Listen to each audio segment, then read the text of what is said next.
Okay, we're going to now start a new unit, and the new unit is going to focus on inflation, unemployment. The graphs we're going to be focusing on is business cycle, aggregate supply, aggregate demand, and the whole economy. Alrighty, so let's first take a look. I know it says inflation. We're first going to take a look at what the whole economy is. And the whole economy now is a little bit different. Is again the market, but we're looking at the whole economy, not individual actors. So now we're in the macro aspect of things. So you have PL, 0, and then Q. And then you have, this is aggregate supply, and then aggregate demand has a little funky shape to it like that. PL has to do with price level. Any movement on this line here, on the price level line, up, is dealing with inflation.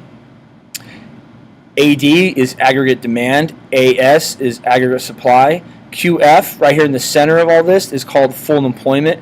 And at the end here, it could be called QC. That's full capacity. But this is the whole economy. So now if we talk about the whole economy, that's what we mean. So any movement on this line from aggregate demand is inflation. Any movement from aggregate demand on this line here is recession. I know that doesn't probably make much sense right now. It will when we get going, when we have to start shifting the aggregate demand curve. So let's take a look at first what the equation on the aggregate demand curve looks like. By the way, this is a test question, so you want to know that. So aggregate demand this is the equation of it, is C plus I plus G plus X minus M. It's also the equation for GDP, but this is the equation that we use for aggregate demand. C equals consumption. You want to know all this. I equals investment. G equals government spending. X equals export. I equals import. The definition of aggregate demand is the total amount of goods, investments, and services that consumers want to buy during a specific time period. But this is the equation we use to measure aggregate demand. And then you have aggregate supply. Aggregate supply is wages, rents, salaries, and dividends, interest, and profits. The definition is total supply of goods and services available in the economy. So this is how we look at this. Again, we use, to measure aggregate demand, whether it's inflation or recession, we use that equation. And to measure aggregate supply, whether inflation or recession, we use that equation as well. Let's take a look at some definitions. I've said inflation, and what that is an increase in the average price level of all products in an economy. Usually this occurs when aggregate demand increases faster than aggregate supply. Again, there's two types of this, cost push and demand pull, but typically that's the demand pull inflation part. Then you have deflation. This is a decrease in the average price level of all goods and services in the economy. Inflation is bad for the value of a dollar. Deflation is good for the value of a dollar. Inflation destroys the value of a dollar, whereas deflation would increase the value of a dollar. But deflation is not a good sign for the economy. Neither is inflation. You're always going to have some sort of inflation, but rapid inflation is not good for the economy. Okay, so there's different types of inflation. And first you have creeping, which is 1 to 10%. The inflation rate is 1 to 10% in a year. The United States usually were 2%, and that's the average price index of goods. And so when we're doing that, you're going to look at certain things to, like a price basket of stuff that you're gonna use to gauge whether or not prices have gone up. Then you have galloping inflation, which is 10 to 100% inflation rate in a year. This is kind of scary, where prices rise 10% to 100% within that year. And then you have hyperinflation. Think of Germany after World War I. You have 100 to 500% inflation rate in a year. This is the worst type of inflation. Your economy, everything's crashing, the government, and that means everything costs too much money. Then the next thing you have is demand pull and cost push inflation. This is where we're going to have to graph this. So the first type is called demand pull inflation. And so I'll just write here, demand pull.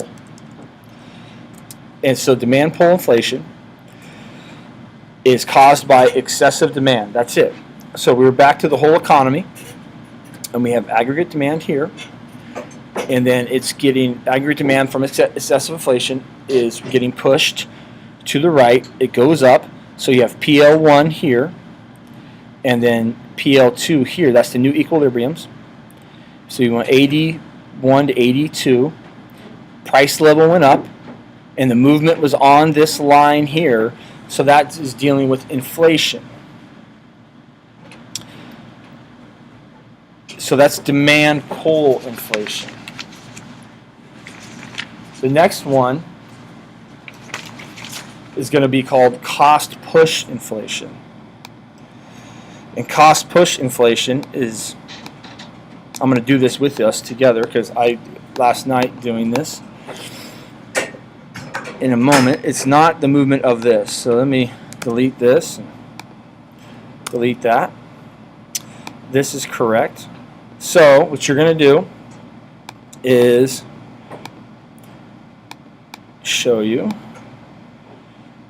This is demand pull. What I was showing you was deflation, so I apologize. But the price of this is going to go up. So we'll have to do PL1. So we're doing this together. And PL2, which will be here. So we'll just move this up to here. And this is caused by two things: supply shock and change in the price of resources. Put that here so you have a better idea. I know this isn't perfect, but I'm doing this as we speak because last night doing this I made a mistake. All right, so then you can see as I'm doing this, all it is a movement of the aggregate supply curve. It's going this way. Now, I said earlier that any movement on this curve has to deal with recession, which is true. The way I was showing you was a recession, the movement there with the aggregate demand curve. But the aggregate supply curve we are still dealing with. This is supply. This is cost push inflation, excuse me. So this is two things with cost push inflation: supply shock, increased price of resources.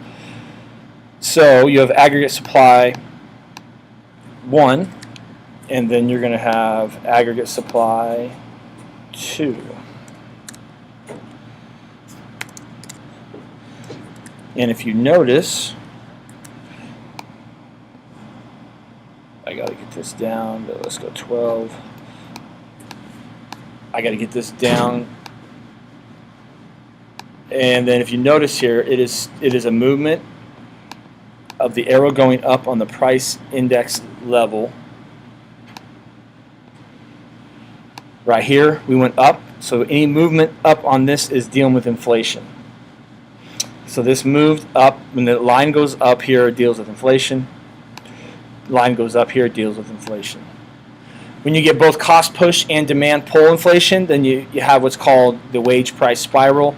So you have demand pull plus cost push. It is just like that. Wage price spiral. That means the economy is going out of control. So those are the 3 graphs we need to know today. Again, any movement from the aggregate demand curve on this line is recession. Any movement along this curve from the aggregate demand curve is going to be inflation. And that's again just looking at from the aggregate demand side of things. But remember, any movement up on the price level, has to deal and does deal with inflation. I'll have to clarify this, but so you got demand pull, cost push inflation. There we go. And that equals wage price spiral.